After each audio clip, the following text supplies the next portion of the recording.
Le sprinkler techno.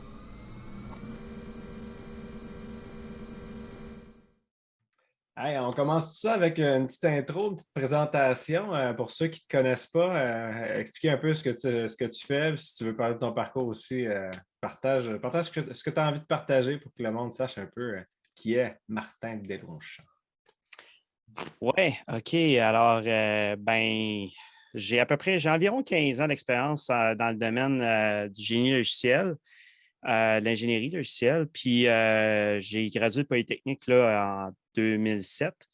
Et c'est ça, j'ai commencé ma job dans un institut dans le domaine de l'aérospatial.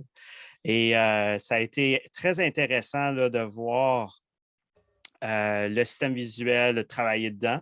Après ça, je me suis en allé du côté des systèmes sonores, donc militaires. J'ai fait un autre 3 ans là-dedans. Ensuite, j'ai changé d'institut. Je me suis en allé dans un institut plus au niveau du génie électrique.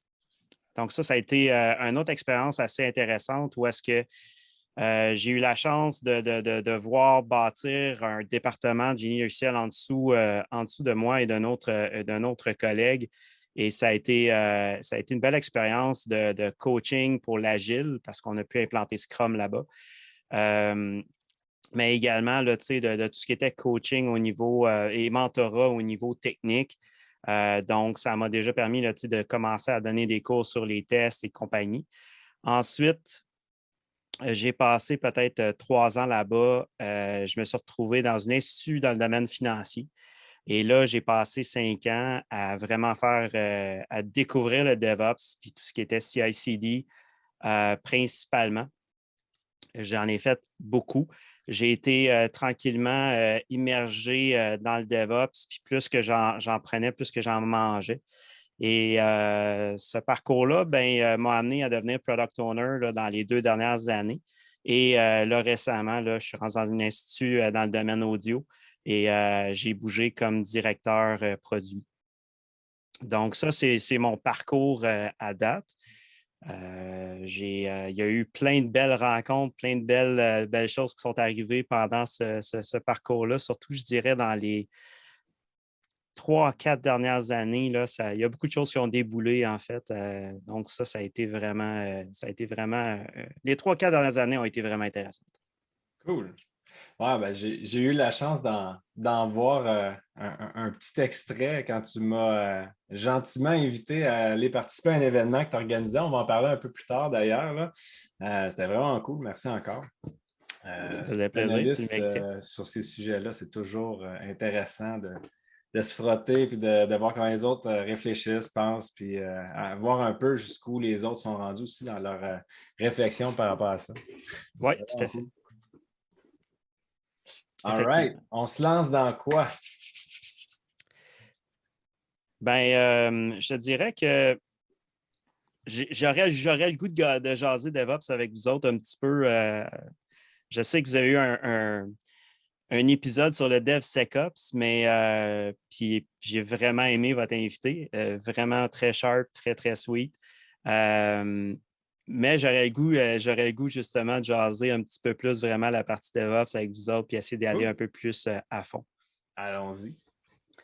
Oui. Moi, mon parcours DevOps a commencé vraiment là, il y a environ 5 ans. Et c'était quand même assez rigolo de la manière dont c'est arrivé parce que la première année que je me suis retrouvé dans l'institut financier, ben, j'avais jamais touché au CI/CD avant. J'avais fait beaucoup de choses. J'avais fait beaucoup de mentorat technique, beaucoup de tests. J'avais fait beaucoup de training agile, de formation agile.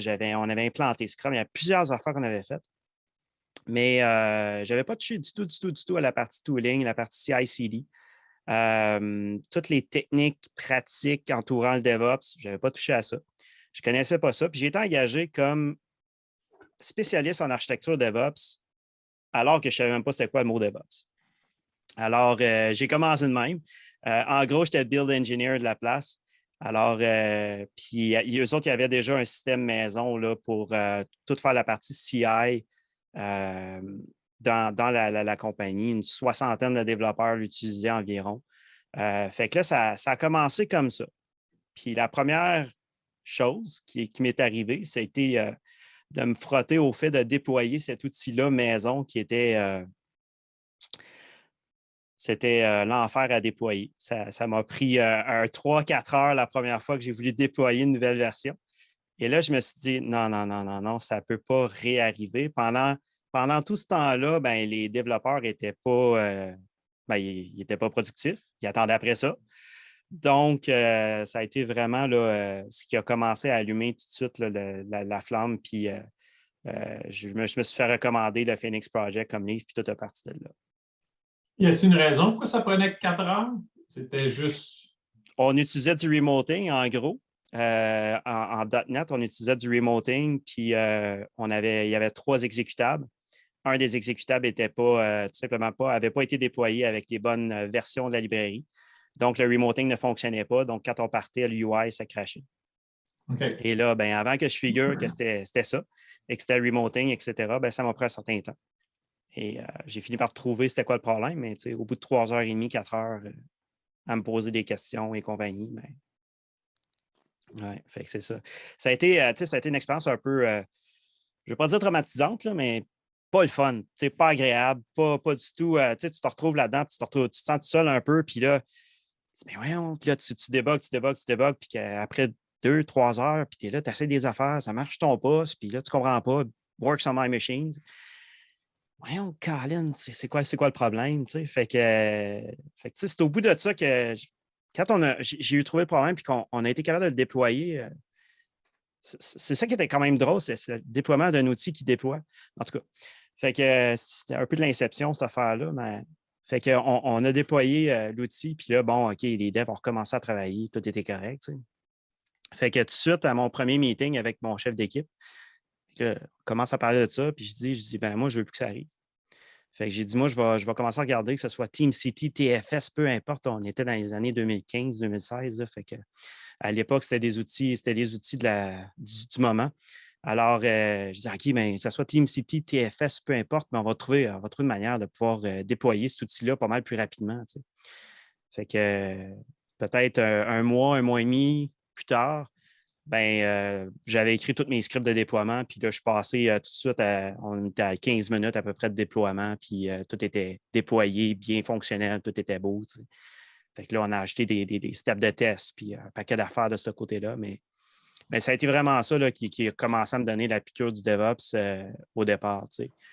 Mais le DevOps, c'est pas mal plus gros que ça. Et moi, quand j'ai commencé à lire le Phoenix Project, puis je me suis rendu compte à quel point le DevOps pouvait prendre une envergure qui était pas mal plus gros, puis qu'on parlait d'une culture, vraiment, là, ça a été l'aspect, moi, qui m'a vraiment drivé à en savoir plus, à essayer de voir comment on pouvait instaurer ça au niveau de la compagnie, comment on pouvait travailler avec les gens à l'interne pour faire vivre ça correctement, tu sais. Fait que, tu sais, au niveau, avec le temps, les définitions du DevOps, c'est ça qui est intéressant, c'est que à toutes les fois moi, c'est une question d'ailleurs que je pose beaucoup en entrevue avec les candidats, c'est quoi ta définition du DevOps? Parce qu'on en a tous une à quelque part, on en a tous une différente. Et je prends juste, mettons, Jane Kim et même le DevOps Institute, Wikipédia, ils ont 3 définitions différentes, tu sais. Fait que c'est assez intéressant de voir à quel point ça peut évoluer, à quel point on ne parle pas toujours de la même affaire quand on parle de DevOps. Et on s'entend, souvent, on va parler des gens, des DevOps engineers qui sont justement des spécialistes en automatisation bien souvent. Mais le DevOps, c'est pas mal plus que ça. Ça a 3 grandes dimensions. À l'intérieur de ça, il y a beaucoup de pratiques. On se doit de regarder la totalité. Il faut être bon dans les 3 parties. Je ne veux pas te mettre sur la sellette. Dis-moi là, si tu n'es pas à l'aise de les citer, là, mais je suis content que tu amènes les 3 dimensions parce on a parlé de DevOps sur le podcast jusqu'à maintenant, mais on n'a jamais parlé justement de ces 3 dimensions-là qui sont dans le fond, des feedback loops importants. Là. Puis dans le DevOps Handbook, ils sont bien expliqués. C'est repris d'une certaine façon dans Phoenix Project puis Unicorn Project et compagnie, mais peut-être si tu es à l'aise, là, on peut peut-être aller jaser de ça un peu, ça pourrait être intéressant. Certainement, certainement. On parle des 3 ways of DevOps. Yes. Oui, en fait, il y a ça. Il y a les 3 ways of DevOps. Et puis, on pourra parler également un peu aussi des 3. En fait, il y a Scott Prue aussi qui est sorti l'année passée, un petit peu plus à travers le podcast de Mick Kirsten. Il a parlé du DevOps Portfolio Management, qui est vraiment les 3 dimensions du DevOps que j'aime énormément jaser habituellement. Cool. Dans les 3 ways of DevOps, là, on a le premier qui est le flow, le deuxième qui est le feedback, puis le troisième qui est l'apprentissage continu et l'expérimentation continue. Donc, si on parle juste des théories de flow puis de vraiment la partie fluidité, il y a énormément là, qu'on peut commencer à discuter. Combien de temps ça nous prend justement pour déployer entre l'idée et ce qui va se retrouver en production? Combien de temps ça va nous prendre pour arriver à faire ça? Alors, c'est toute la loupe de dire, OK, bien, je vais planifier mes idées, je vais écrire le code, je vais le builder, je vais le tester. Je vais le releaser, puis je vais l'intégrer vers la production, je vais le déployer. C'est cette loupe-là. Puis là, tu as la deuxième voie qui est la voie du feedback. Tu repars à partir de ta production, tu remontes au niveau de ta planification. Donc, tout ce qui est monitoring, tout ce qui est product operation, tout ce que tu peux sortir en termes de KPI puis qui peuvent t'aider à améliorer ton produit. Puis tu as l'espèce d'apprentissage continu et d'expérimentation continue. Puis là, on tombe dans les théories de Lean. On parle vraiment. Là, c'est là qu'on va commencer à parler de value stream management et de driver DevOps avec ça. C'est vraiment la troisième loupe qui est la plus importante, à mon avis. C'est celle où est-ce qu'on va continuellement venir s'améliorer. Puis ce qui est le plus important là-dedans, à mon avis, c'est vraiment d'apprendre. Parce que cet apprentissage-là, si on ne la réalise pas, si on ne la fait pas, ben on va perdre au profit d'une institut qui, elle, va apprendre beaucoup plus rapidement. Puis le meilleur exemple que je peux donner de ça, c'est Amazon. Amazon, ils ont commencé, ils étaient dans les livres. Là. Mais on s'entend que c'était il y a longtemps, on a l'impression, mais ça ne fait pas si longtemps que ça. En fait, ils ont embarqué dans à peu près tous les domaines au niveau shopping, magasinage, puis vraiment, ils ont littéralement défait plein d'industries dans chacun de ces domaines-là. Là. Pourquoi? Parce qu'ils ont ils ont un nombre de déploiements épouvantable par jour, par seconde. Ils sont capables de pouvoir justement étudier le marché, comprendre ce que les utilisateurs veulent, puis le réinjecter dans leurs produits. Ils sont dotés d'un processus qui leur permet d'apprendre rapidement et de se réajuster. C'est pour ça qu'ils sont capables de, en bon français, disrupter à peu près n'importe quelle industrie dans laquelle ils vont. Sauf le jeu vidéo. Je collabore je travaille un petit peu avec Ubisoft, puis il m'a envoyé justement, un chum là-bas m'a envoyé un papier sur Medium là, qui expliquait comment Amazon sont bons pour rentrer dans n'importe quelle industrie, mais ils ne sont toujours pas capables de faire un jeu vidéo, puis ils en étaient bien fiers. C'est tout à l'honneur d'Ubisoft, honnêtement. Je ne sais pas s'ils seraient capables même de faire, là, je parle peut-être à travers mon chapeau, mais la quantité, je ne pense pas que déployer rapidement un jeu vidéo, c'est aussi winner que de déployer une nouvelle expérience usagée dans un store ou des affaires de genre. Là. Je pense que ça... approche. Le modèle traditionnel, peut-être pas. Mais tu sais, je regarde là, une des équipes avec qui je collaborais, eux autres, ils ont décidé d'essayer de marcher en Lean Startup. Donc, malgré qu'ils sont dans grosses machines Ubisoft, ils ont essayé de se créer cette culture-là de Lean Startup à l'intérieur de leur petit projet. Je dis petit projet, puis c'est déjà rendu à une cinquantaine de personnes faciles, puis peut-être même plus. Là, je les ai perdus de vue un petit peu. Mais essentiellement, ils ont accepté de faire des compromis sur le look, les effets spéciaux, les sons, sur un paquet d'affaires pour aller chercher du feedback plus vite.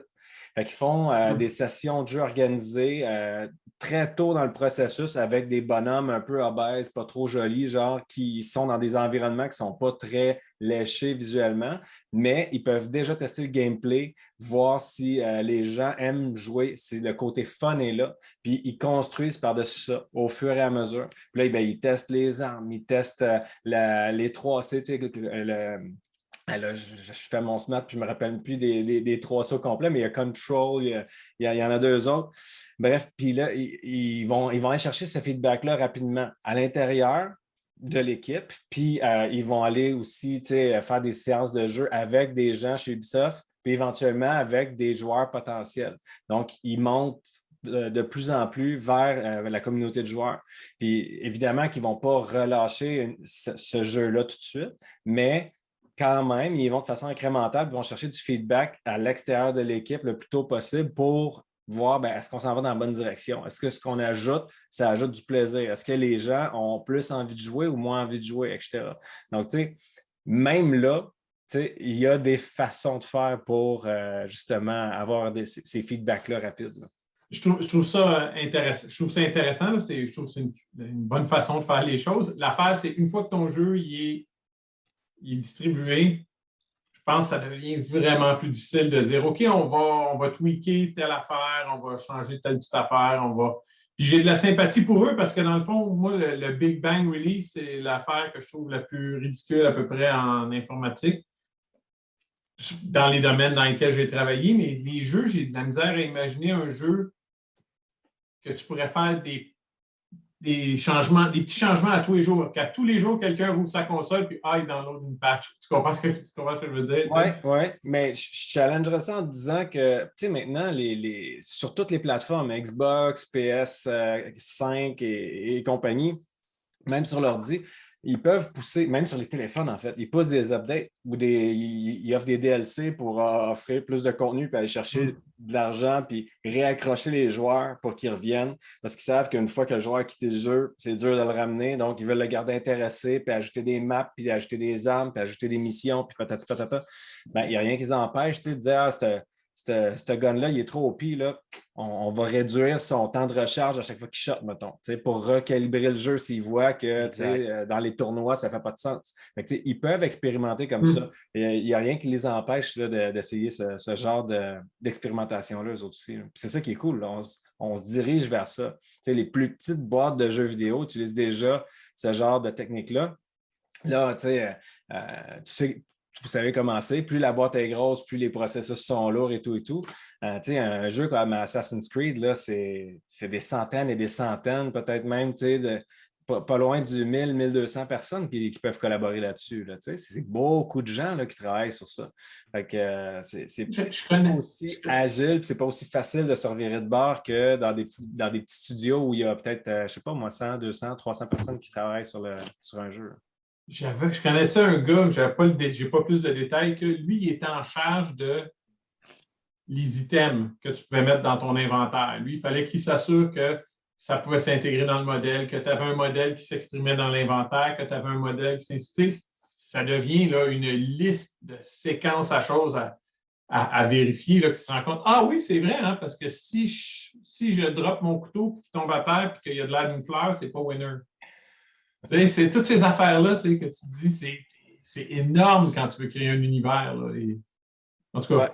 Mais at the end of the day, là, c'est juste du code, man. C'est ça qui est intéressant à voir. Puis quand j'ai rentré dans cet univers-là, je ne savais pas si j'avais le droit à mon opinion, si je pouvais pousser des idées ou peu importe, les challenger. Parce que j'arrivais comme coach technique, coach DevOps, puis tout ça. Puis là, il me disait, je leur parlais de tests automatisés, puis il me disait ouais, on en fait, mais pas unitaire, ça ne vaut pas le coup. Puis là, je parlais avec des gens qui travaillent dans le gameplay, donc les autres sont beaucoup dans l'interaction avec le game engine. T'sais. Fait que nécessairement, pour interagir avec le Game Engine, il faut que tu sois déployé. Fait que ça posait certaines complexités. Puis là, ben, tu le sais, JP, on a parti un petit projet de jeu ensemble. Fait que j'ai commencé à m'amuser un peu pour voir si c'est vrai qu'on ne pouvait pas faire ça. Puis, ben, avec des bonnes techniques d'ingénierie logicielle, on arrive à faire des tests unitaires, même dans le jeu vidéo. Donc, tu sais, il faut juste avoir une approche différente. Donc, on est passé du « ça ne se fait pas » à « oh, on a de la dette technique ». Exactement, ben oui. D'ailleurs, il y a une place où est-ce que je suis passé justement, où est-ce que on avait non pas une pyramide de tests, mais on avait bien un cornet de crème glacée avec une bonne boule, en fait. Et c'était assez intéressant parce qu'il y avait quoi, 3, 4, 5 000 tests d'intégration, mais aucun test unitaire. Donc là, on avait un département complet, quand même pas mal de développeurs qui, dans le fond, eux, ils étaient dans leur pantoufle depuis une couple d'années, là, puis ça n'avait pas trop évolué. Puis on avait pris ce pli-là il y a un certain temps, à l'époque où est-ce que, il y a une certaine époque dans l'ingénierie logicielle où est-ce que, t'es-tu test unitaire ou t'es test d'intégration? Puis il va falloir que, fallait que tu tranches, puis il fallait que tu sois un ou tu sois l'autre, là, parce que ça ne pouvait pas marcher ensemble, tu sais. Fait qu'à cette époque-là, là, bien sûr, je suis sarcastique, mais c'est un peu d'exagérer cette situation-là. C'était vraiment quelque chose à cette époque-là. Puis, à cette époque-là, les gens se sont retournés vers le net, puis checker ce que le monde pensait sur Internet, etc. Puis, certains voyaient ça comme, les tests d'intégration sont meilleurs, fait qu'on va faire juste des tests d'intégration. Fait que là, ils partaient, puis commençaient à faire des tests d'intégration.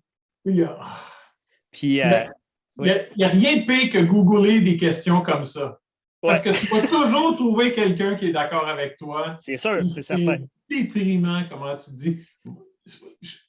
Honnêtement, des fois, il faut faire attention avec les gens d'autorité, là, parce qu'ils sont souvent pas... Des fois, ils excèdent un peu leur autorité, mais va voir des gens qui te disent, des gens qui ont, je ne sais pas, qui ont du vécu, qui ont quelque chose, parce que JavaScript, moi, c'est la pire affaire. JavaScript, tu peux le faire comme ça, puis là, tu regardes le code, tu te dis, mais pourquoi tu ferais ça comme ça? Ça ne me semble pas une bonne idée, ton approche présentement. Puis quand on a fait les jeux vidéo au début, là, tu regardais les gens qui disaient comment tu fais pour faire un singleton. Tu mets toutes tes méthodes statiques, puis tu fais ça de même, là, ça va être. Là, tu fais, oui, mais à un moment donné, ça fait mal, quelque chose comme ça. Là, c'est pour ça que tu ne peux pas faire de tests. On a parlé souvent de ça. C'est ça. Puis, moi, j'arrivais d'un autre endroit où est-ce que, justement, on utilisait l'injection de dépendance. Les classes étaient extrêmement testables. Tu montais vraiment tout ton code de cette manière-là.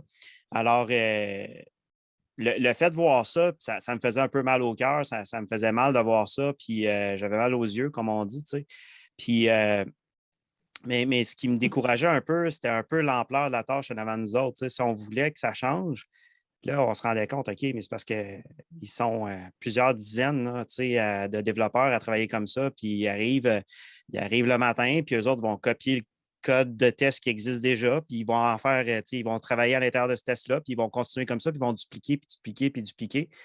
Fait que dans le fond, rouler les tests pouvait prendre entre 3 et 6 heures de runtime.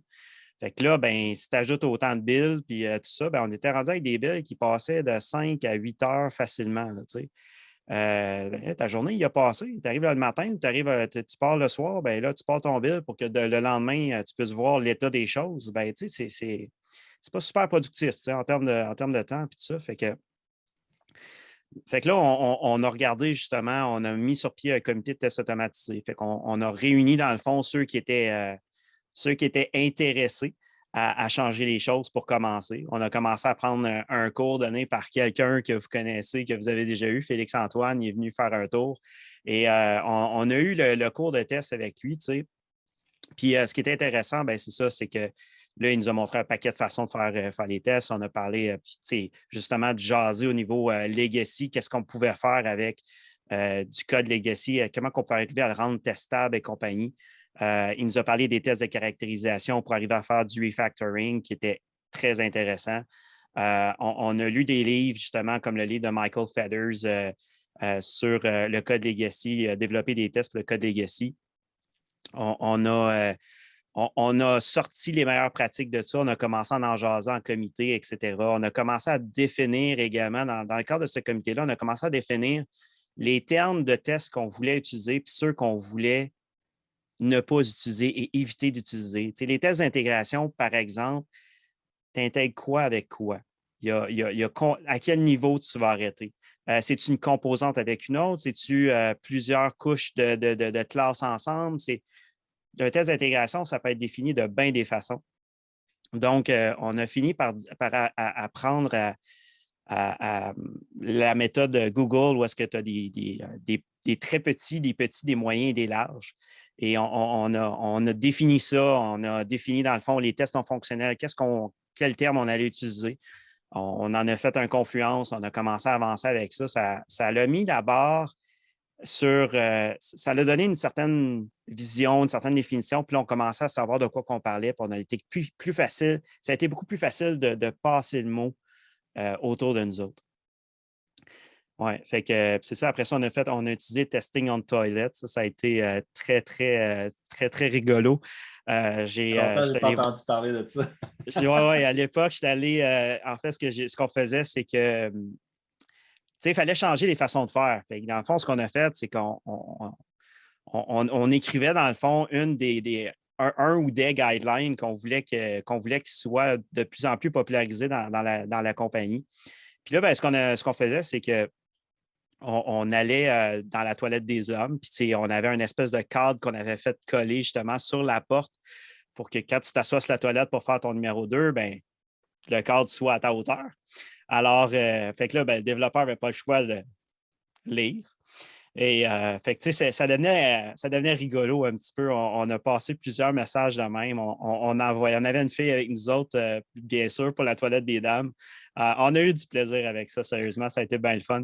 Puis, mais ça nous a amené justement à écrire des guidelines, puis à écrire.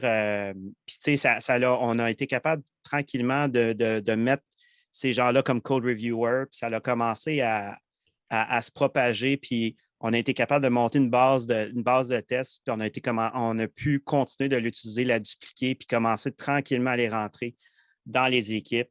On a eu le support du leadership également pour ça. Nos chefs d'équipe, ils nous ont aidés, etc. Donc, tu sais, ça a peut-être pris 1 an environ, mais on a été capable de pouvoir mettre en place tous les tests automatisés au niveau des tests unitaires de cette manière-là. Parlons-en un peu d'ailleurs des tests unitaires automatisés. Pour mieux revenir vers les pipelines après, parce que ce serait le fun d'aller discuter de ça aussi, mais comme je dis tout le temps, avoir un beau CI/CD, quand on n'a pas de qualité en amont, on va juste produire des trucs pas le fun à voir et à opérer par la suite, là. Fait que c'est pas nécessairement là qu'on veut investir en premier.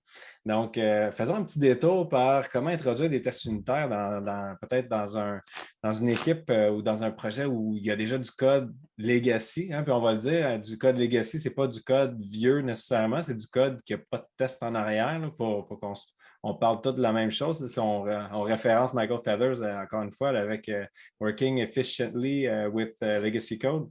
Mm-hmm. Donc, peut-être nous parler un peu de vos expériences là, sur l'implantation des tests unitaires dans une application où il n'y en avait pas avant. Où est-ce que ça fait mal, puis à quel point c'est difficile de faire ça? Bien, la partie qui est justement la plus dure, je pense que Jean-Philippe en a parlé un petit peu tantôt par rapport à la partie statique. C'est clairement ce qui rend une architecture tellement fragile en termes de tests.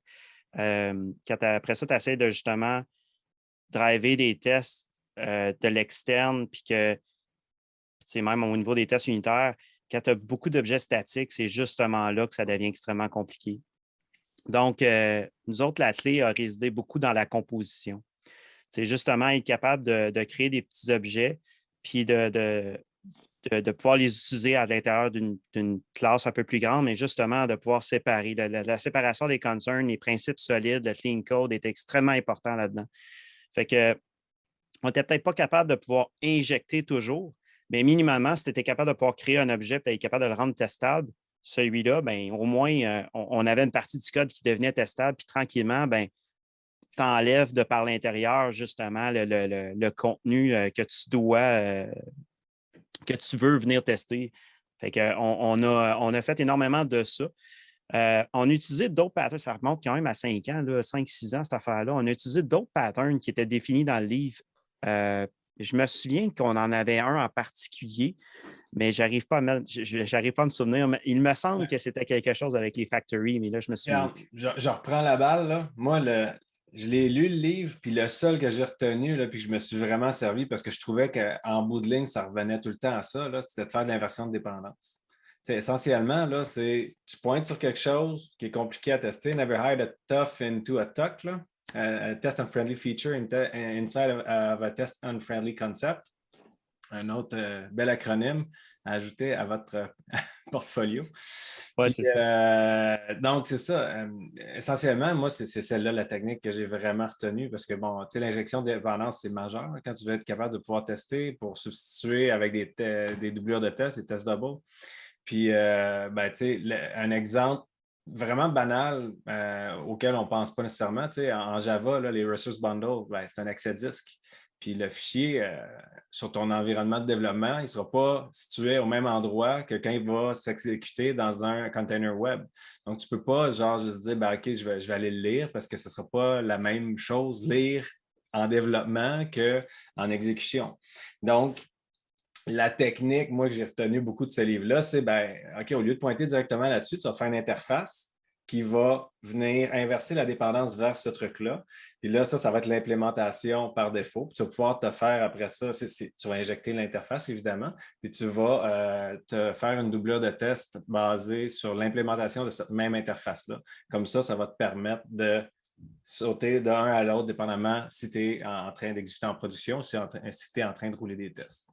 Il y avait plein d'autres subtilités, il y a plein de petites perles dans ce livre-là, mais moi, c'est celle-là qui m'avait le plus marqué, là, puis c'est celle-là que j'utilise le plus encore aujourd'hui. Je me souviens qu'on en avait sorti plusieurs, en fait, là, de ce livre-là. On les avait documentés sur Confluence, puis justement, un de mes collègues et ami, justement, là, Nicolas, pour ne pas le nommer, ben justement, lui, il avait passé au travers le livre, il avait sorti toutes ces affaires-là. Nous autres, on l'avait aidé, on avait relu tout ce qui nous avait sorti et on avait commencé à appliquer certains de ces concepts-là. Puis je me souviens que, justement, ça mêlé aussi avec certains tests de caractérisation, des fois où est-ce que tu sais, un test de caractérisation, c'est un test dans le fond où est-ce que tu fais simplement, tu lances un peu, tu te mets à côté dans le fond du code que tu veux peut-être refactorer, puis tu vas te servir de ton test dans le fond pour lancer puis voir un peu ce qui va arriver. Tu lances le call, tu regardes ce qui arrive à l'intérieur de ta fonction. Puis on avait justement, tu peux utiliser ça pour justement faire du refactoring à l'interne de ta fonction en testant toujours avec ton test de caractérisation que tu n'as rien brisé. Mais justement, de séparer tes concerns, puis d'inverser les dépendances, puis de sortir ça avec des interfaces et tout, c'est des affaires qu'on avait justement travaillé très, très fort à ce niveau-là. Puis on avait aussi donné... il y avait un concept qui était pas mal important, puis que je l'applique encore aujourd'hui, ce concept-là, dans plein de choses. C'était le fait de... C'était justement le fait de ne pas commencer à vouloir tout refactorer. On s'était donné justement la mission de dire à partir d'aujourd'hui, le code que tu vas modifier, c'est celui-là qu'on va vouloir changer et qu'on va vouloir travailler. Parce qu'à un moment donné, dans le code Legacy, tu vas refaire, puis tu ne finiras pas. C'est un peu la même affaire. Quand tu as une institut ou un groupe ou une équipe décide d'attaquer la fameuse dette technique, OK, on y va avec la dette technique. On va la défaire, on va la trouver partout.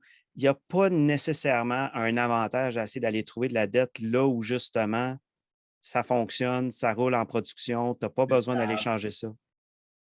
Donc, tu sais, cette partie-là, moi, j'aime vraiment ça, m'attarder à la partie active de la dette technique. Mais tu sais, c'était un peu la même affaire au niveau des tests. C'était comme, on n'ira pas réécrire tous les tests de toute l'application, non, mais tout ce qu'on va toucher à partir d'aujourd'hui, par contre, on veut qu'il soit backé avec des tests. Fait que c'est de faire cette séparation-là, de dire à un moment donné, c'est à partir d'ici, c'est aujourd'hui qu'on change les choses. Alors, on popularise le message, tout le monde est au courant, bon, ben à partir d'aujourd'hui, on le fait. Et on ne regarde pas en arrière, là, ça ne donne rien. Cool. Fait que ça a été pas mal intéressant. Yep. Si tu es capable de le faire, c'est super bon. L'affaire qui arrive souvent, c'est que moi, c'est ce que j'ai vu souvent dans des cas, c'est le monde va faire plein de tests unitaires en périphérie du problème. C'est-à-dire, toutes les classes qui sont en périphérie du problème vont avoir 17 cas de test parce que l'interface du problème n'est pas évidente. Des fois, ça retourne un nul, des fois, en tout cas, on peut sortir des idées comme ça. Puis là, tu restes juste en périphérie. Fait que ton problème, après ça, demeure entier. C'est un changement plus important à faire à ton système. Là, personne ne veut rentrer au milieu, fait qu'on rajoute des blocs à côté. C'est un peu ça, des fois, que je me dis, il faut quand même. Des fois, ça fonctionne, mais ça fonctionne dans des circonstances qui sont tellement particulières que ça peut rendre ta vie compliquée. Moi, j'ai vu des systèmes, là, qu'il y a des gens qui travaillaient dessus qui étaient au bord des larmes parce qu'ils se faisaient dire on a des problèmes de performance dans ce système-là. Et une fois que tu commences à dire on a des problèmes de performance, là, ce nœud-là, à un moment donné, il va probablement être frappé. Il va falloir que tu défasses ce nœud-là. Fait que moi, la seule affaire que je dirais, c'est il y a deux side effects à ça. Il y en a un qui est tu vas faire des tests en périphérie de même, puis tu finiras jamais de tout trouver, puis là, le produit n'augmentera pas en qualité, puis les gens vont dire ça ne sert à rien les tests unitaires, qui est un risque, parce que tu ne veux certainement pas décourager. Tu ne veux pas que. Supposons que tes développeurs sont tous convaincus que les tests unitaires sont une bonne chose. Tu ne veux pas que le boss entende que les tests unitaires ne servent à rien parce que après ça, tu vas perdre toute forme de crédibilité, puis ils vont dire que tu es obligé de faire tes tests. C'est le genre d'affaires qui me cause tout le temps les ulcères. Puis, des fois, je pense que c'est mieux d'attaquer le gros problème. Le but, quand tu fais des tests unitaires, c'est d'attaquer le gros problème. Fait que si tu tournes toujours autour, tu n'auras pas une amélioration de qualité. Puis tes tests unitaires, tu vas te mettre à te dire, ça me prend beaucoup de tests unitaires pour tester. Puis là, les gens vont dire, ça ne sert à rien d'abord. C'est tout le temps ça qui m'inquiète. Les tests unitaires en périphérie. Justement, par rapport à ça, là, vraiment, on embarque dans le mindset puis dans la mentalité aussi des managers autour de ça. Je dirais, dans les dernières années, on a vu vraiment le rôle du servant leader commencer à vraiment plus faire son apparition au niveau de la gestion. Puis l'idée là-dedans, je pense que c'est vraiment que le gestionnaire, à un moment donné, doit faire confiance aussi à son équipe de développement, puis doit l'épauler puis la supporter correctement. Puis, par rapport aux tests en tant que tel, là, ça revient un petit peu au professionnalisme aussi du développeur de dire qu'à un moment donné, quand tu as un nœud à quelque part, il faut que tu l'attaques. Puis, je pense que c'est encore plus vrai, justement, que si on est capable, justement, d'attaquer le cœur d'un problème, il y a plein de façons de pouvoir l'attaquer. Puis, justement, dans Working with Legacy Code, il y avait justement des manières de pouvoir aller adresser ces problèmes-là. Et des fois, c'est peut-être pas avec des tests unitaires que tu vas y arriver. Des fois, ça va être avec des tests un petit peu plus, d'un peu plus haut niveau. Puis, je me souviens, entre autres, aussi que la séparation des concerns était très, très importante. C'était s'assurer que chacun de tes morceaux ont vraiment des responsabilités définies. C'était quelque chose qui était au cœur de nos discussions très, très, très souvent en termes de revue de code, en termes de discussion avec les collègues de travail, parce que c'était comme ça qu'on arrivait des fois à séparer un algorithme qui faisait du threading dans la gestion des threads versus qu'est-ce que la thread en tant que telle a fait, puis que ça ne devienne pas tout un gros pain où est-ce que tout est fait à l'intérieur du même code. Donc, ta séparation des concerns est super importante. Quand tu arrives avec du code, justement, legacy, que tout est pogné ensemble, là, le test de caractérisation, entre autres, peut t'aider. Puis des fois, ça vaut juste la peine de le réécrire mieux parce que, justement, on lit combien d'heures on va passer par jour à lire du code versus en écrire. On va passer 80-90% de notre temps à en lire. Puis ça ne s'améliore pas avec le temps, là, dans le sens que, plus plus que notre code base est gros, plus que tu vas en lire du code dans ta journée, veux pas, que ce soit juste pour troubleshooter ou que ce soit pour refaire une architecture, tu vas finir par lire le code. Fait que d'avoir un code qui est facile à lire reste tellement, mais tellement important. Fait que pour moi, l'aspect de dire, OK, j'ai une partie du code que je ne veux pas y toucher, etc., moi, je renverserais ça, puis comme leader, j'arriverais, puis je dirais justement à un développeur comme ça, non, là, je vais me fier sur ton professionnalisme pour y aller. Là, il faut qu'on l'attaque, tu sais. Ouais. Puis il faut qu'on fasse du meilleur code qui est là. C'est ça le défi. Là. C'est vraiment drôle que tu parles du code multithread parce que mon exemple d'attaquer le cœur du problème, c'est je travaillais à l'Institut en télécommunication avec SIP, c'est un protocole tout est asynchrone en CIP. Fait que tu te ramasses tout le temps. Quand tu fais le code originalement, juste avec tes instincts, tu vas te ramasser avec du code qui est assez difficile à maintenir. Puis c'était ça qui est arrivé. Puis c'était devenu tellement... Il y a eu ce nœud-là, puis il y a eu un autre nœud qui était à une autre place semblable. Puis ce nœud-là, on le regardait, puis on disait, il faut l'attaquer, ça va se compter en mois, qu'est-ce qu'il va falloir faire, parce que présentement, on ne sait pas quand est-ce que les choses rentrent, puis quand est-ce qu'ils sortent. C'est du code qui a été fait il y a 2 ans et demi. Il n'y a plus personne qui est là, qui a fait ce code-là, puis là, on lit le code, puis on ne comprend pas qu'est-ce qu'il fait.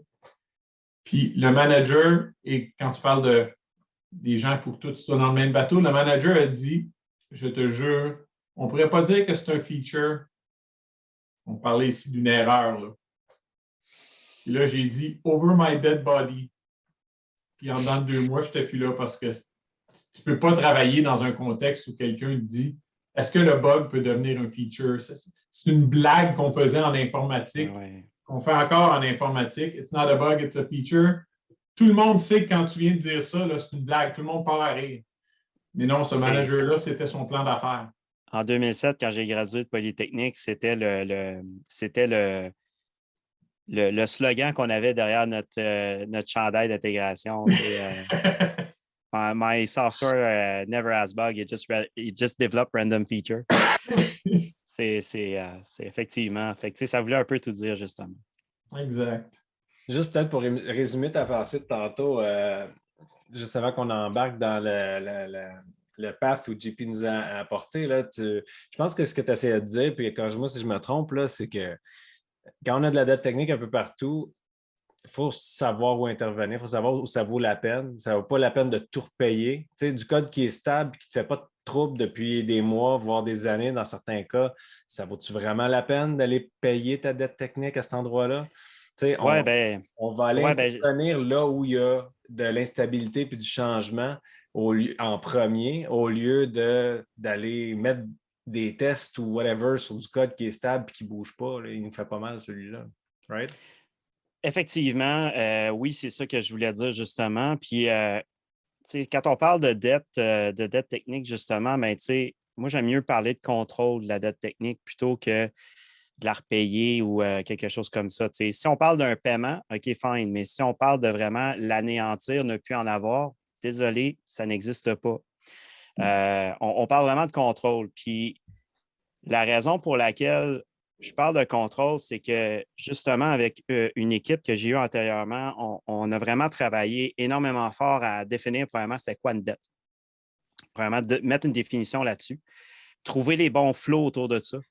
Puis, lorsqu'on a fait ça, il y a bien des choses qui ont commencé à changer parce qu'on a rendu public et visible, dans le fond, notre définition de la dette technique. Alors là, ils savaient que lorsqu'on rencontrait ces situations-là, on allait justement il y avait une série d'activités qui allaient suivre. Tu sais. Donc, la définition de dette qu'on avait était vraiment basée sur le fait qu'on était maintenant conscient qu'il y avait quelque chose qu'on aurait dû faire dans le passé ou qu'on devrait peut-être faire actuellement, mais on n'a pas le temps de le faire actuellement. On a des contraintes qui nous empêchent de pouvoir le faire maintenant. Mais on en est conscient que c'est du travail qui doit être fait. Et ça, ça devenait très intéressant parce que là, on venait d'isoler, dans le fond, de qui venait la dette. C'était des gens qui faisaient le travail. C'était d'une entité technique qui fait le travail. C'est d'une gang d'architectes. C'est des gens techniques qui vont t'amener à dire, OK, on a une dette et cette dette-là, c'est ça. Et ça veut dire que c'est ces gens-là qui vont rentrer la story, justement, dans ton backlog. Ça ne viendra pas nécessairement des gens de product management. Ça ne viendra pas de ton équipe de QA. Là. Ça va être des gens dans ton équipe directement. Ça va être des membres des développeurs. Ça va être des gens comme ça qui vont rentrer ces stories-là. Donc, OK, parfait. Le fait juste de dire, OK, il faut que j'identifie maintenant quand est-ce que je suis en présence d'une dette technique et quelles sont les actions. J'ai le choix. Est-ce que je la fais tout de suite ou bien je la rentre dans mon backlog? Après ça, il va falloir que j'en parle avec mon product owner. Tu sais. Donc, Là, le product owner, après ça, qu'est-ce qu'il fait avec cette liste de dettes-là qui est rentrée de l'équipe? Il va falloir les affiner, ces dettes techniques-là. Fait qu'il va falloir qu'on les priorise aussi. Fait que moi, ce que je faisais quand j'étais rendu product owner à la fin, je rencontrais mon tech lead à toutes les semaines. On passait ensemble à travers tous les systèmes de dettes techniques qu'on avait identifiés pour savoir, dans le fond, qu'est-ce qui était le plus payant. Parce que quand tu adresses une dette technique, en gros, tu enlèves des impediments, tu enlèves des choses qui t'empêchent d'avancer, tu règles des goulots d'étranglement. Tu sais. Donc, forcément, si tu la priorises correctement, ça peut être vraiment payant. Ben oui. Fait qu'on a fait ça, puis tu sais, on parlait d'un paiement qu'on faisait à tous les sprints, parce que comme dans le fond, comme une dette monétaire, on faisait notre paiement à toutes les semaines, fait qu'on gardait un certain contrôle dessus. Puis tout ça, ben, tu sais, c'était. Là, j'en reviens un peu à des théories un peu que Mick Kirsten avait amenées. C'était le fait de dire que, tu sais, on ne se retrouvait pas dans une spirale de la mort, le debt spiral, tu sais. Ou est-ce que tu fais juste traiter tes fonctionnalités puis tes bugs, mais tu ne regardes jamais, dans le fond, ta dette et tes stories de sécurité, les risques. Yep. J'aime ça. Moi, il y a une autre affaire que j'aimerais peut-être revenir avant qu'on se dirige vers les pipelines, là. On parlait tantôt là, de ce qui rendait les tests unitaires difficiles à établir. Là. On parlait des méthodes statiques. On a parlé un petit peu d'injection. C'est drôle comment, quand tu demandes à des développeurs autour de toi qu'est-ce qui rend le code difficile à tester, les opinions divergent, varient, puis pourtant, c'est relativement simple à identifier. Très simple. Ça n'a rien à voir avec la complexité. Là. Je ne sais pas si tu avais envie de développer un peu là-dessus. Moi, j'ai certaines opinions, mais je vais vous laisser le plancher, puis je compléterai au besoin. Bien, personnellement, où est-ce que j'ai vu, par exemple, des problèmes de tests fragiles, il y avait pas mal deux situations qui se prêtaient à ça. La première, c'était souvent parce qu'on testait trop des choses trop simples. On en faisait trop pour rien, ça ne donnait rien. Ça nous amenait à avoir une fragilité au niveau des tests quand on les écrivait. C'est-à-dire que je fais juste modifier une petite affaire, puis j'ai 12 tests qui viennent de péter parce que je teste qu'une propriété retourne telle affaire. Donc là, tu sais, ça j'en avais lorsque j'ai travaillé à l'Institut de génie électrique. Et suite au test, au cours de test que j'ai eu avec Félix-Antoine, là, j'ai changé mon approche parce que j'ai compris que cette partie-là, justement, c'était. Ça nous amenait avec des tests fragiles, puis qu'on aurait de la misère à faire évoluer justement notre code en fonction des tests, etc., sans toujours avoir à réécrire les tests. Donc, ça a été la première chose. Mais en clair, là, juste pour que tout le monde comprenne bien, est-ce que c'est parce que tu te bindes de trop à l'implémentation que ça fragilisait ta. Oui, exactement. Donc, tu sais, oui, il faut que tu testes toutes les pattes dans ta fonction, dans ce que ta fonction va retourner, mais c'est surtout l'outcome qu'il faut que tu revérifies, tu sais. Puis ça, ben là, justement, quand tu dis, OK, ben là, il retourne telle chose à telle ligne de code, il faudrait que je teste que j'ai ça. Ben c'est ça. Oui, ça, c'est vrai, mais tu n'as pas besoin de tester que, par exemple, en cours de route, il a fait ça. Par exemple, il a écrit telle chose dans tel log. Ça, c'est ce que je faisais avant. Puis avant d'avoir C'est un exemple, par exemple. Admettons que tu as une fonction de test qui teste une certaine fonction XYZ. La fonction XYZ log certaines affaires en cours de route. Ben moi, avant, j'allais des fois aller tester justement, j'allais faire un assert sur qu'est-ce qui était logué. Ça m'a amené à penser autrement, à dire OK, non, fais pas ça. Commence plutôt par aller justement vérifier les outputs importants de ta fonction. Le log, tu peux peut-être vérifier qu'il a logué, mais pas nécessairement mot pour mot qu'est-ce qui est dans ton texte. Puis ça nous a amené vraiment à écrire des tests qui étaient moins facilement brisables et qu'on avait la même qualité justement qui était là. Fait que ça a été une première chose. Mais qu'est-ce qui rend vraiment les tests les plus flaky, je dirais, c'est vraiment tout ce qui est statique. Parce que justement, ta série de tests va partir, puis là, tu vas avoir il y a certains frameworks de tests, justement, que l'ordre est aléatoire. Je pense entre autres à XUnit. L'ordre est aléatoire. Donc, justement, l'ordre l'exécution des tests là, va être aléatoire. Donc, forcément, ça veut dire que tu ne peux pas te baser sur le fait qu'à cause que j'ai écrit le test X, ensuite j'ai écrit le test Y, puis ensuite j'ai écrit le test Z. Bien, ce que j'ai fait dans X, je vais être capable de le retrouver dans Z. Ça ne marchera pas, ça ne sera pas ça. L'affaire, c'est que quand tu écris tes tests comme ça, puis en plus, tu as des objets statiques dans ton code, ce genre de choses-là peut arriver, puis tu peux te retrouver justement avec une run, ça va marcher. Puis là, ben, je ne sais pas, une dizaine de runs plus tard, l'algorithme, le framework, par exemple XUnit, il décide que là, il refait une séquence random, puis là, oups, ça commence à failler. Tu n'as aucune idée pourquoi. Là, tu te rien rends changé. compte à quel point c'est important de respecter cet aspect-là des tests unitaires. Ils doivent être idempotents. Puis ça fait mal. Puis chercher quelque chose qui arrive comme ça, là, une fois de temps en temps, mais pas tout le temps, là, que tu taillis dans ce temps-là. Sérieux, ça fait mal. Effectivement, tu sais, puis il y a d'autres aspects, là, je veux dire, il y a des aspects, des fois, l'espèce de virgule flottante que là, si tu n'es pas sur la même machine, le même type de machine ou whatever, ça ne donnera pas le même résultat. Oui, j'en ai vu de ça, des tests aussi où est-ce que tu mets une date, puis là, ben, l'année change, puis là, ben, il n'y a plus rien qui marche, tu sais. Ou le time zone n'est pas pareil avec le serveur. Donc, exact. Contrôler tout ce qui est aléatoire. Une émission d'un nombre random, des choses comme ça. Tu ne veux pas de random quand tu fais des tests. Tu veux t'assurer que la valeur que tu vas avoir est stable parce que ce n'est pas ça que tu es en train de tester. Tu veux avoir un générateur de nombre random que quand tu le mets dedans, tu le passes en paramètres, ça devient 3. Exact. Toujours 3.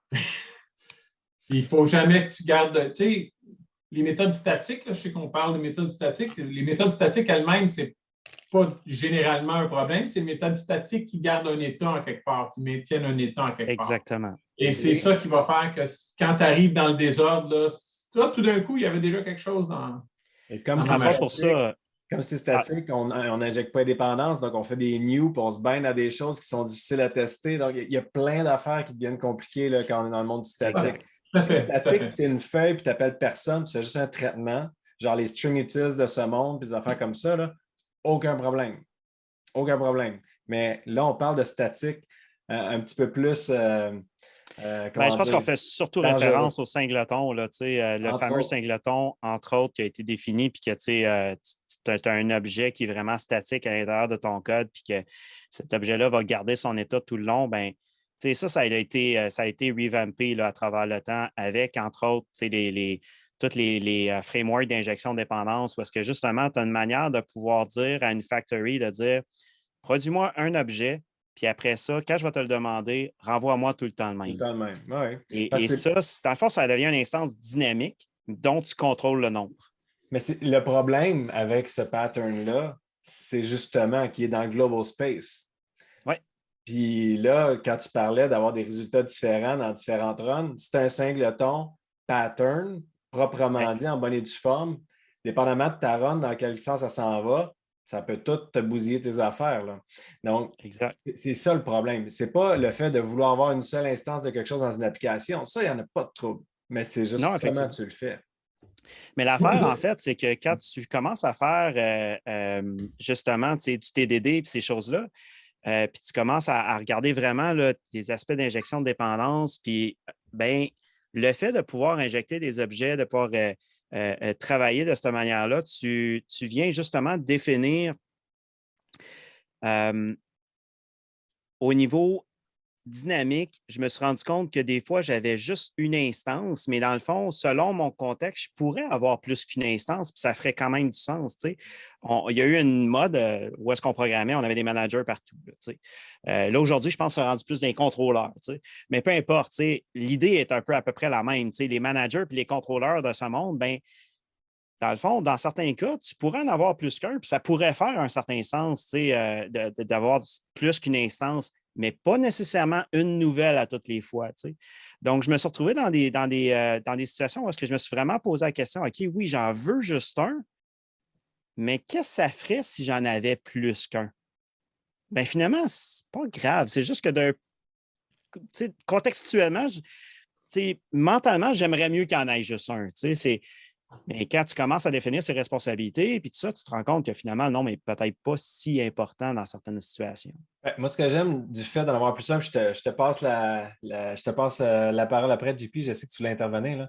Là. Oui. Dans le fait d'en avoir juste un, là, c'est que ça te force à être plus du côté stateless de la force. Tu sais que si tu en as juste un, mais qu'il tient un état, ben là, ouf, tu pourras avoir des problèmes de concurrence, tu pourras avoir des problèmes de toutes sortes de nature. Fait que là, tu vas vouloir retirer le stateness de cette composante-là pour faire en sorte qu'elle soit réutilisable et qu'elle ne soit pas compromise d'une fois à l'autre ou être utilisée. Fait que ça va te forcer un petit peu à être du côté stateless de la chose. Puis quand tu es du côté stateless de la chose, puis tu as des problèmes, c'est beaucoup plus facile à investiguer que si tu maintiens un état. Puis là, il faut que tu vois dans quel scénario bizarre que ça ne fonctionne pas. Donc, tu t'aides un petit peu. Vas-y, JP. Moi, la seule affaire que je vais dire, c'est, je pense que j'ai déjà dit ici quelques fois, mais les frameworks d'injection de dépendance, c'est cool pour générer du code. C'est vraiment, vraiment, vraiment pain in the ass quand on essaie de développer des tests avec. L'injection de dépendance, c'est quelque chose qu'on se sert dans le code de production, pas dans les tests. Dans les tests, on fait new, on se crée un mock, on se crée un double, on se crée whatever. Là, je ne partirai pas de débat sur un mock, un double, mais on crée des objets dans le test. Moi, je ne veux pas avoir, quand je vois un test unitaire qui plante, je veux rentrer dans le test, dire ici, c'est ce qu'il avait préparé, ici, c'est ce qu'il a appelé, ici, c'est ce qu'il checkait. J'ai pas besoin je ne veux pas me mettre à dire ah, Spring a été chercher quel bean. Ouais. Parce que ça me cause. Non, mais c'est ça. C'est justement le but, je pense, à quelque part, d'utiliser une injection de dépendance. C'est côté, en tout cas, c'est un des bénéfices certainement. Là. Côté test, c'est que tu n'as pas besoin d'utiliser ça, puis tu vas contrôler justement les dépendances que tu vas y passer, puis tu vas être capable de passer des mocks et compagnie. Puis tantôt, tu disais, Pascal, par rapport au fait que le stateless versus avoir un état, le stateful, bien justement, après ça, quand tu es pogné avec un stateful, puis tu as une architecture, justement, des fois, tu vas te retrouver avec un monolithe que tu vas essayer de casser, justement, le ramener en microservice, ou le ramener stateless ou monter un API dessus. Bien, bonne chance si tu as des objets statiques parce que tu t'embarques dans un méchant contrat. Là. Yep. Mais là, j'avais un flash, puis je l'ai juste perdu. Là. Fais juste me répéter les 2-3 derniers mots que tu as dit, JP, là, puis ça va me repartir dans la bonne direction. Que les tests. Oui, non, c'est ça, tester avec. Ouais, non, mais le truc, là, c'est qu'il y a des gens qui vont dire ah, mais Spring, ça load super vite, puis maintenant, là, il load plus tout le contexte, il peut juste loader ton fichier de configuration. Puis... Oui, mais non. Non. Puis écoute, il y a toutes sortes de bonnes raisons. Là, mais, puis il y a des bons compromis à faire pour arriver à avoir du code qui fait du sens puis faciliter les tests. Puis un de ces compromis-là, c'est de faire de l'injection de dépendance, mais pas au niveau des champs, au niveau du constructeur. Parce que là, tu forces à montrer c'est quoi tes dépendances, qu'est-ce que tu as de besoin. Puis, ne veux pas visuellement parlant, là, quand ton constructeur commence à être télescopique, là, ça parle. C'est un smell. Ça parle en s'il vous plaît. Là. Puis ça t'en dit long sur le fait que peut-être que tu donnes de l'amour à cette classe-là parce qu'elle commence à faire un peu trop d'affaires. Bon, on parlait de responsabilité puis de simple responsabilité. C'est exactement ça qui se passe. Là. Des fois, tu voyais des tests, j'ai déjà vu des tests avec genre 7 paramètres et aucun des affaires est utilisé directement à l'intérieur, sont passés à d'autres objets. Des fois, tu te dis, ben, pourquoi j'ai besoin de le tenir pour quelqu'un d'autre? Pourquoi cet autre objet-là ne se fait pas dire, ah, ça, tu as besoin de cette implémentation-là? Pourquoi moi, je cherche de canal religieux presque? Tu sais, prendre en haut, amène en bas comme un prêtre qui prend l'objet d'en haut et qui le donne en bas. Là, pourquoi il n'est pas initialisé? C'est ça le pire souvent. Tu fais des tests, là, puis là, il y a quelque chose qui n'est pas initialisé parce que tu n'as pas fait un appel statique. Là, OK. Parce que là, tu as sauté le flow normal du code, puis là, tu arrives un peu plus loin, puis là, cet appel-là n'est pas fait, puis là, tu te rends compte, il y a de quoi qui ne marche pas, non pointer exception, whatever. Qu'est-ce qui se passe? Ça, je vais le mettre dans la description du vidéo. Là. Mishko Avery, le gars qui est derrière Angular, C'était un Java Clean Code Best Practices puis Test Automation Advocate chez Google. Puis il a fait une série de talks vraiment hallucinants, entre autres sur pourquoi le code est difficile à tester, puis c'est quoi les bonnes pratiques, puis tout ça. Puis il y avait un exemple hallucinant où il était dans une compagnie, puis il voulait faire justement des tests parce qu'il n'y en avait pas sur un engine qui chargeait des montants sur une carte de crédit.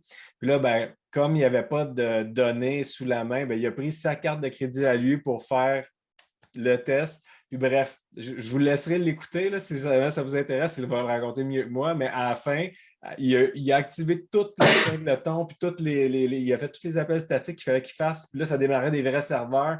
Puis pouf, il s'est fait charger 100$ sur sa vraie carte de crédit. Autrement dit, il n'était pas capable de rien remplacer pour tester de façon isolée en sandbox parce qu'il ne pouvait pas rien remplacer. C'était des statiques. Anyway, juste le petit. Attends un peu, j'avais un dernier petit détail à dire là-dessus.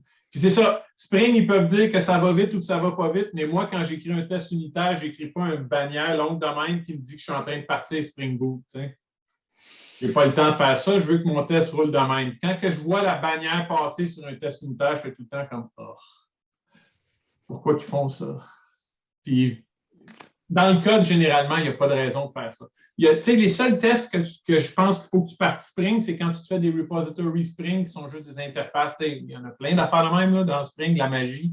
Fine. Fais-toi un test tout seul là-dedans qui fait ce job-là, mais je préférerais pas les voir quand je roule mes tests unitaires. En tout cas, 90% du temps, je ne voudrais pas les voir parce que c'est des classes magiques. Ils roulent tout seuls dans leur coin.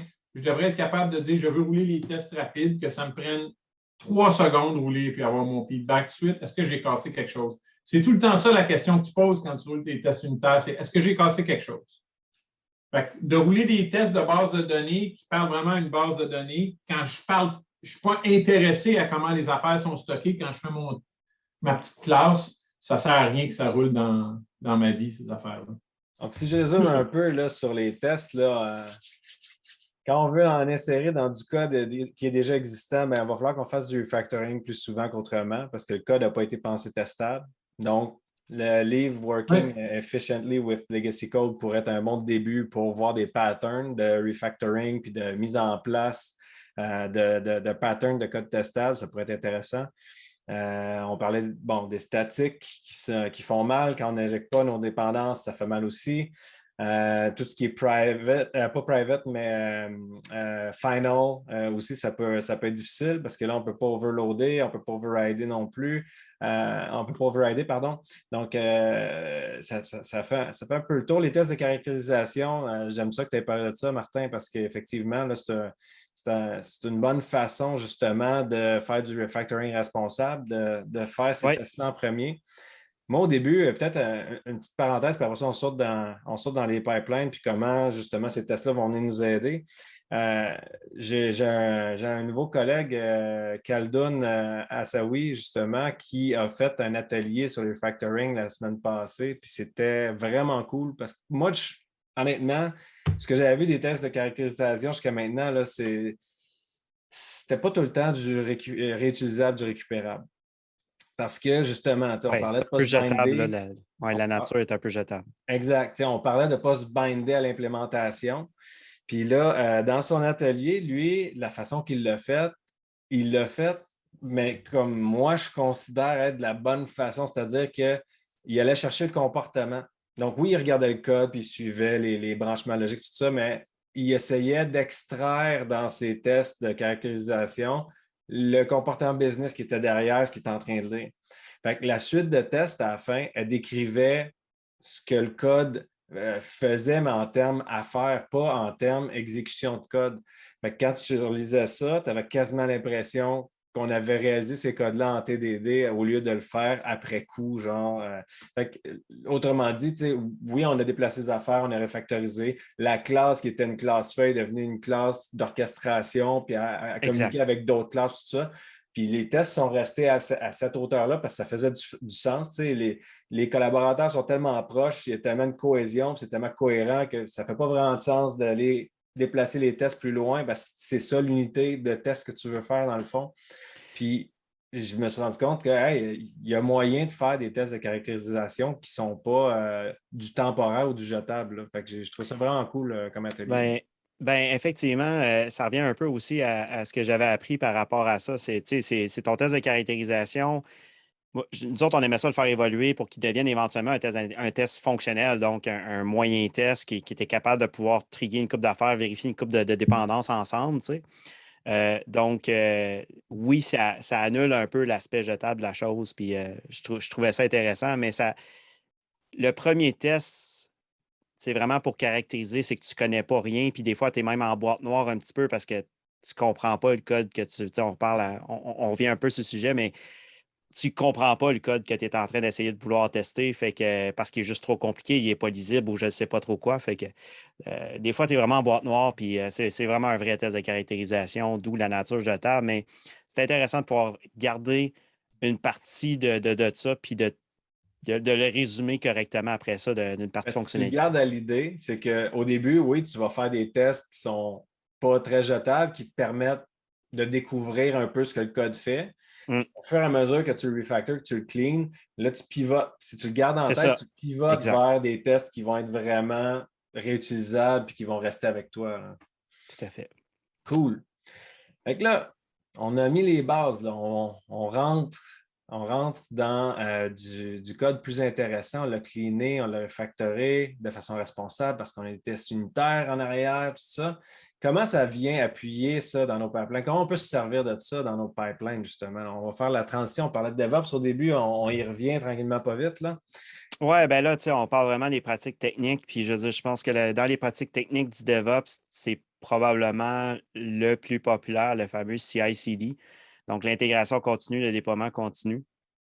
Au niveau de l'intégration continue, ben, tu sais, souvent, tu vas t'assurer de pouvoir sur soit, dans le fond, lorsqu'on veut merger du code à travers un source control comme Git, ou encore lorsque le code va rentrer tout simplement sur une branche, on va vouloir déclencher automatiquement une série d'activités comme entre autres, tu vas vouloir builder, tu vas vouloir restaurer tes dépendances, builder, exécuter dans le fond les tests unitaires, la première série de tests. Donc, les plus petits tests que tu peux avoir que tu n'as pas besoin de lancer dans le fond des containers, par exemple, ou donc tout ce qui est vraiment très, très proche du test. Tu vas vouloir aussi avoir peut-être des tests moyennement plus gros un petit peu, mais pas nécessairement qui impliquent, dans le fond, mettons, une autre database, quelque chose comme ça. T'sais, si tu es vraiment très, très proche du code, tu peux avoir un deuxième niveau de test que tu peux lancer au niveau intégration continue. Mais le but de ça, c'est que ton intégration continue puisse rouler extrêmement vite. Tu veux pouvoir la rouler à peu près sur toutes les commits qui peuvent se faire. Fait que si on est 3000 dans la compagnie, il faut que tu sois capable de pouvoir supporter un commit régulier là, de tout le monde sur toutes les branches possibles et inimaginables. Fait que, c'est vraiment le spirit derrière l'intégration continue. Puis tu vas toujours finir avec une espèce de boîte noire à déployer. C'est pas compliqué. C'est une boîte à déployer quelconque. Ça peut être un package, ça peut être un container, ça peut être n'importe quoi. Mais tu vas assembler quelque chose au bout de ça que tu vas te réutiliser dans ta partie CD après. Donc, moi, c'était vraiment la manière dont je l'approchais. Puis, c'est avec le temps, puis là, on peut rentrer dans les aspects de sécurité, mais l'analyse statique peut rentrer aussi dans la partie CI. Tu peux avoir une analyse de sécurité. Il y a des affaires de base qui peuvent être faites, mais tu te rends toujours à l'assemblage. Donc, n'importe quoi que tu peux rouler sur ton assemblage avant, ça va faire du sens de le rouler au niveau CI. Mais au niveau CD, c'est là où est-ce que tu vas vraiment prendre ton assemblage, le déployer, puis avoir plusieurs stages de validation. Puis là, bien, tout dépendamment dans le domaine que tu es, là, tu vas avoir toutes sortes de stages, de stades différents pour pouvoir venir le tester. Je peux vous garantir que l'intégration que j'en faisais en institut financier versus en institut audio, c'est très, très, très différent. Il y a beaucoup plus de possibilités de le faire en déploiement continu vraiment, tandis qu'au niveau audio qu'au niveau financier. Dans le domaine financier, ils ont tous les stades de User Acceptance Test. Donc, tu te retrouves avec plusieurs stades où est-ce que des clients externes vont venir valider avant que ça s'en aille en production. Donc, forcément, tu vas être en mode livraison continue avec des dates et des choses comme ça à respecter. Cool. Juste un petit mot sur... tu dis qu'il faut qu'il roule vite. Mais Ouais. si je te parlais en minutes, Bien, en minutes, c'est quand même relativement une bonne. Je pense que c'est quand même relativement bon. Idéalement, tu es capable de le faire. Tu es capable de le faire encore plus bas que ça. Mais je veux dire, si tu veux commencer à rouler une analyse statique sur ton code, c'est ça. tu veux commencer tu sais, je sais qu'il y a des suites de tests, par exemple, tu vas atteindre les plusieurs dizaines de milliers de tests et compagnie. Tu sais, je veux dire, si tu es capable de garder ton CI en dedans de 20 minutes, c'est vraiment bien. C'est vraiment bien. Mais il faut toujours justement garder ce temps de cycle-là du CI sous contrôle, justement, parce qu'à partir du moment que tu commences à avoir des tests random, flaky, fragiles, qui pètent une fois de temps en temps, ben justement, c'est là que les problèmes commencent à apparaître. Tu commences à avoir des timeouts sur tes affaires de CI, pas un bon signe. Arrange tes affaires le plus rapidement possible. Ça ne devrait jamais arriver en CI. Exactement. Ça, on pourra en parler après parce que moi, j'ai envie d'avoir ton input là-dessus. Là. Tu as plus d'expérience que moi au niveau des pipelines. Là, puis jusqu'où on monte dans la pyramide pour introduire de l'exécution de tests dans notre mainline ou est-ce que on veut se servir des tests comme un feedback pour dire est-ce qu'on fait la promotion vers une étape subséquente ou pas? J'ai envie de t'entendre là-dessus, mais juste avant, juste parler du temps d'exécution des tests, justement. Là. Moi, ça, c'est une des affaires que je regarde quasi à tout coup. Là. Quand je rentre dans un projet, je roule les tests. Là, je veux voir les tests très petits, là, tout ce qui est à l'intérieur d'une composante, puis on ne sort pas à l'extérieur. Là, donc, on a utilisé des tests de bourse si jamais on arrive en périphérie de cette composante-là. Par composante, là, je parle d'un truc qui s'exécute dans le même espace mémoire. Sur la même machine. Donc, vois ça comme une unité de déploiement, si tu veux, n'importe quel artefact que tu vas versionner puis tu vas mettre dans un dépôt d'artefacts.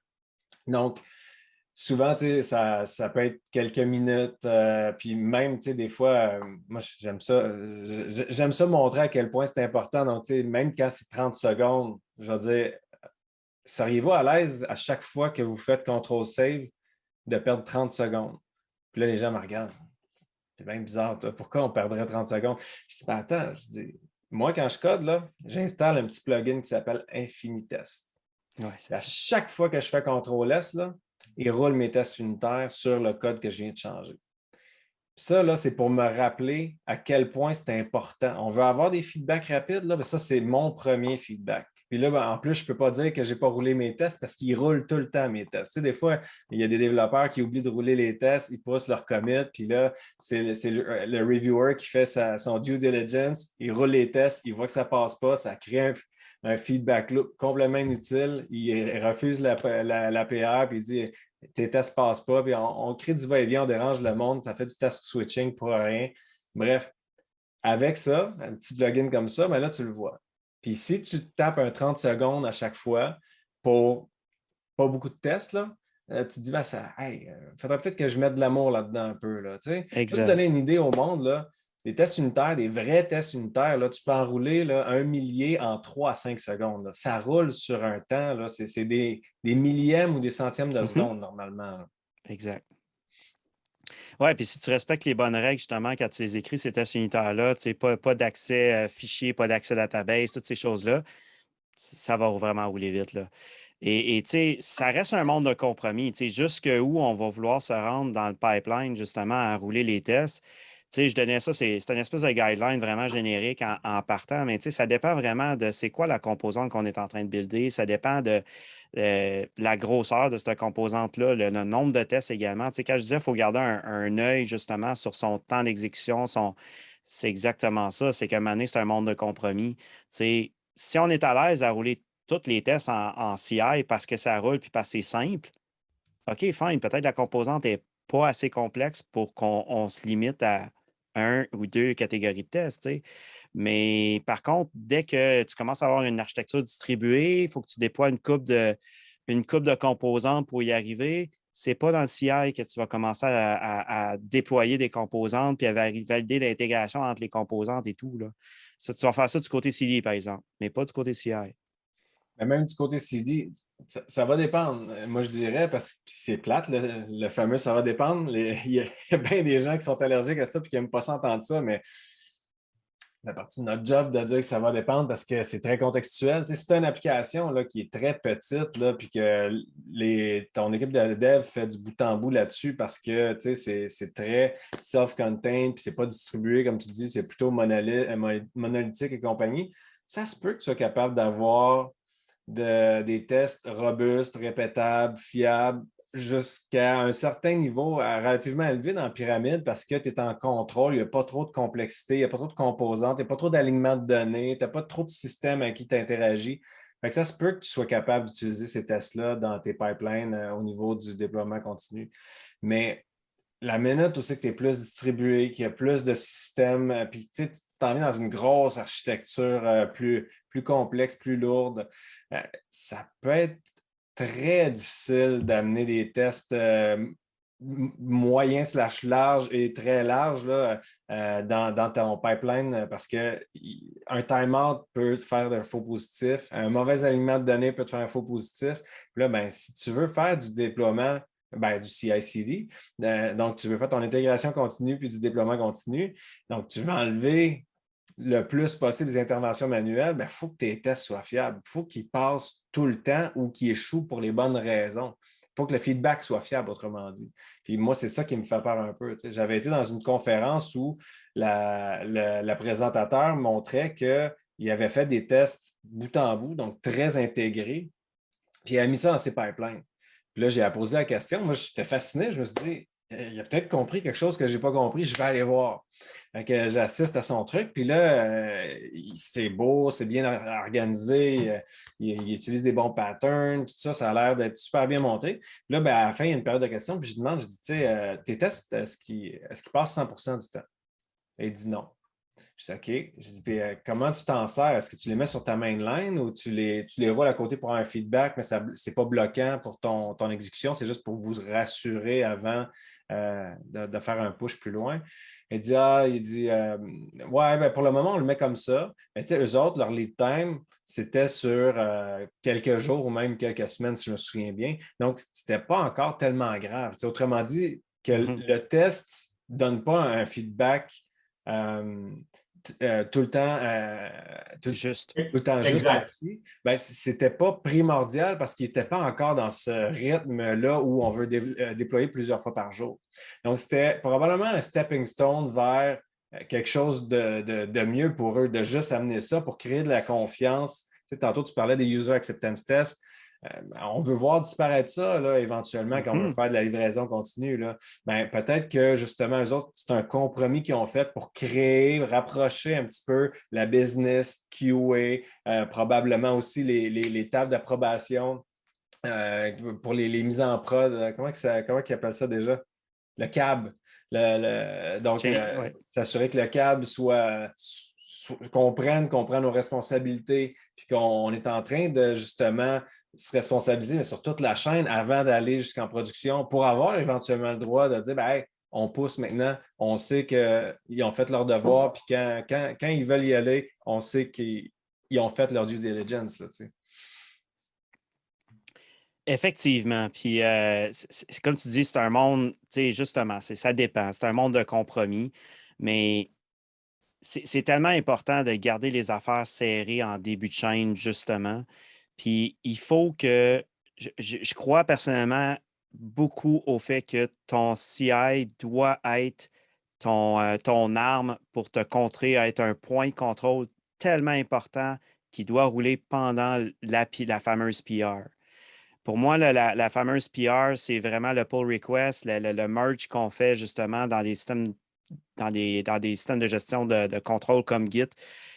C'est tellement important que tu puisses être capable de pouvoir rouler ton CI pendant que tu fais ta revue de code, justement. Ça doit devenir un des checkbox qui doit être sur ton merge. Parce que justement, c'est là que tu es capable de valider justement que ton code est clean de ce côté-là, tous les tests passent, tu n'as pas de flaky tests en cours de route, etc. Donc, c'est vraiment important que ça soit un des éléments de contrôle. Cool. J'aime ça. J'aime ça. Fait que ça, c'est CI, effectivement. Là, après ça, on parlait jaser CD. Là, il y a énormément de patterns là, qu'on peut discuter. J'avais même pris part à un moment donné, j'avais écouté un webinaire là, donné par, j'ai oublié le nom, mais ce gars-là, justement, il avait commencé à caractériser plein de patterns de déploiement, justement. Le push button et compagnie. Fait que c'était assez intéressant. C'était assez intéressant de voir un peu là, les différents noms qu'il avait donnés. Mais au bout de la ligne, je veux dire, les patrons se ressemblent quand même. Il y a une couple de patrons qu'il faut être au courant. Je pense qu'il y en a justement, on parlait de DevOps au départ, on parlait d'apprentissage. Je pense qu'il y a des patrons de déploiement là-dedans qui permettent d'apprendre, justement, d'apprendre de ton marché. Sans briser nécessairement toujours ta production si jamais ça ne marche pas ou si jamais tu te rends compte que tes consommateurs n'aiment pas la nouvelle fonctionnalité qui est déployée ou whatever, ben, tu es capable de pouvoir tout de suite re-switcher à ce que tu avais avant. Donc, ça, c'est vraiment le déploiement par canary. Puis, tu sais, il y a différents patrons. Je pense entre autres au déploiement en anneau, justement, où est-ce qu'on va déployer région par région si on fait un déploiement mondial. Bien, je suis un petit peu dans ces situations-là, je te dirais, ces jours-ci, puis où est-ce qu'on a plusieurs data centers à travers le monde, puis tu veux justement commencer à déployer tous tes services de cette manière-là, mais tu veux monitorer justement, quand tu pousses une nouvelle version, tu veux monitorer que tout se passe bien, tu sais. Fait que là, ben, la manière dont tu vas coder, est-ce que tu vas avoir codé tes affaires pour être production ready, c'est-à-dire avoir peut-être juste des switches à flipper à on ou à off, justement, en production, les avoir testés avant, pré-production. Ça devient un moment donné critique là, d'avoir ces mécanismes-là en place. Je pense à LaunchDarkly, justement, qui ont toute une plateforme et ont monté un modèle d'affaires là-dessus. Ouais. Mais l'affaire, tu es capable de trouver toute la documentation sur laquelle, toutes les idées, le mindset, tout ça, bien, ça existe tout en ligne. Là. Il y a un site Internet complet là-dessus sur le feature toggling. Ouais, merci de l'apporter celle-là parce que j'allais justement faire ce commentaire-là. Tu sais, souvent, sur le podcast, on a dit que les avancées en termes de technologie et de pratique, ben, en termes de technologie, nous permettent de développer des meilleures pratiques avec le temps, nous permettent de monter notre game d'un cran. Moi, ça, c'est un des beaux cadeaux des dernières années, là, le feature toggling, là, qui n'est plus juste un if, là. Un if hardcodé dans ton code. Là. On a la des toggle, consoles pour être capable de flipper les switches. On a toutes sortes d'affaires vraiment cool. Comme tu parlais tantôt, là, faire du déploiement par cohorte, là, où est-ce qu'on expose juste 5 du trafic, ou même on l'expose juste à l'interne, à des groupes d'usagers. C'est tellement cool. C'est une belle avancée, un beau cadeau de l'industrie, ça, sérieusement. Là. Puis ça rentre tranquillement pas vite un peu partout. Là. C'est cool de voir ça. On a un déploiement, on a le fameux déploiement Blue-Green où est-ce que justement, tu n'as pratiquement pas de downtime là, quand tu fais un Blue-Green. Là. Fait que tu es pas mal toujours opérationnel, mais moi, je l'ai vécu là, les fins de semaine où est-ce que justement, tu commences le vendredi, le vendredi soir, tu mets tout à off, là, puis tu repars ça le dimanche soir avant le lundi matin, là, puis tu passes 2 nuits en dessous de ton bureau. Là, je l'ai vécu, ça. Ah ouais. Puis, ouais, les déploiements à la Phoenix Project, là, j'en ai déjà vécu. Puis, c'est vraiment pas cool. Tu sais. C'est vraiment pas le fun. Puis, à toutes les fois, tu te dis, il faut qu'on travaille là-dessus. Là. Non, pas le choix. Tu sais. Mais l'affaire, c'est que souvent, dans ces situations-là, où est-ce que la partie opérationnelle, où est-ce que tu déployais peut-être de manière manuelle, puis tu veux commencer à automatiser tout ça, bien souvent, ça va. L'équipe qui va être responsable de ça, tu vas vouloir améliorer ton sort. Tu vas dire, OK, on va automatiser des choses, on va mettre des choses en place. Le problème de l'approche, c'est que souvent, il faut aussi que tu continues de garder la compagnie opérationnelle. Et là, tu embarques dans un gros ça va devenir un problème parce qu'éventuellement, tu vas avoir des demandes opérationnelles qui vont s'empiler. Puis tu ne sauras plus trop comment arriver à gérer ton évolution là-dedans. Le fait d'être capable d'automatiser des morceaux. Donc là, comment tu renverses la vapeur? Puis je me souviens que je m'étais retrouvé à lire du Site Reliability Engineering de Google. à essayer de comprendre comment ils faisaient leur déploiement, quelle méthode ils mettaient en place pour faire en sorte d'avoir une gestion saine de l'automatisation. Puis je m'étais rendu compte qu'ils mettaient une règle de 50 évolution, 50 opération, puis qu'ils faisaient du forecasting, puis que lorsqu'ils se rendaient compte qu'ils étaient pour dépasser le 50 opérationnel qui était un maximum, une limite maximum, tu ne pouvais pas avoir plus que 50 de ta capacité ou de ta main-d'œuvre, si tu veux, en termes de tâches opérationnelles. Bien, quand tu savais que tu allais dépasser ce 50 %-là, bien, tu t'arrangeais justement pour faire intervenir des équipes produits avec toi. Tu t'arrangeais pour peut-être shifter, déplacer, reprioriser certaines affaires. Puis des fois, ça demandait de travailler justement avec les clients là, pour ça. Là. Mais on essayait justement de sauver ce 50 d'évolution-là qu'on voulait absolument avoir. J'ai vécu, moi, des sprints où est-ce qu'on avait zéro. On avait 0 point à la fin du sprint d'évolution. On avait fait un paquet de tâches opérationnelles, par exemple. Ça, on avait fait. On était mort de notre sprint. On avait géré plein de complaintes de plein de clients pour toutes sortes de raisons. Puis là, ben, quand on réussissait le déploiement, là, toute la business était contente. Bravo à toute l'équipe de déploiement. Nous autres, on était là, puis je veux juste aller me coucher. Là. Puis là, tu fais comme, ben non, tu ne peux pas parce qu'il y a telle affaire qui commence à péter, il faudrait que tu leur bootes. Tu sais. Ben, c'est ça. Ça arrive dans le vrai monde, cette affaire-là. Là. Comment on fait ça? Tu sais? Effectivement. Comment on bouge de là? Fait que c'est ça. Le forecasting était vraiment important. Dans le Site Reliability Engineering, il y a vraiment des belles pratiques de ce côté-là à analyser. Tu sais, si vous êtes dans ces situations-là, c'est clairement un livre à lire. Cool. Il va falloir jeter un coup d'œil. Moi, honnêtement, je ne me suis pas encore intéressé particulièrement à ça. Je suis plus ces temps-ci, je suis plus dans le flow, dans le Agile Forecasting, ces choses-là. Donc, quand j'aurai fini de faire mon tour-là, je me remettrai peut-être dans cette direction-là.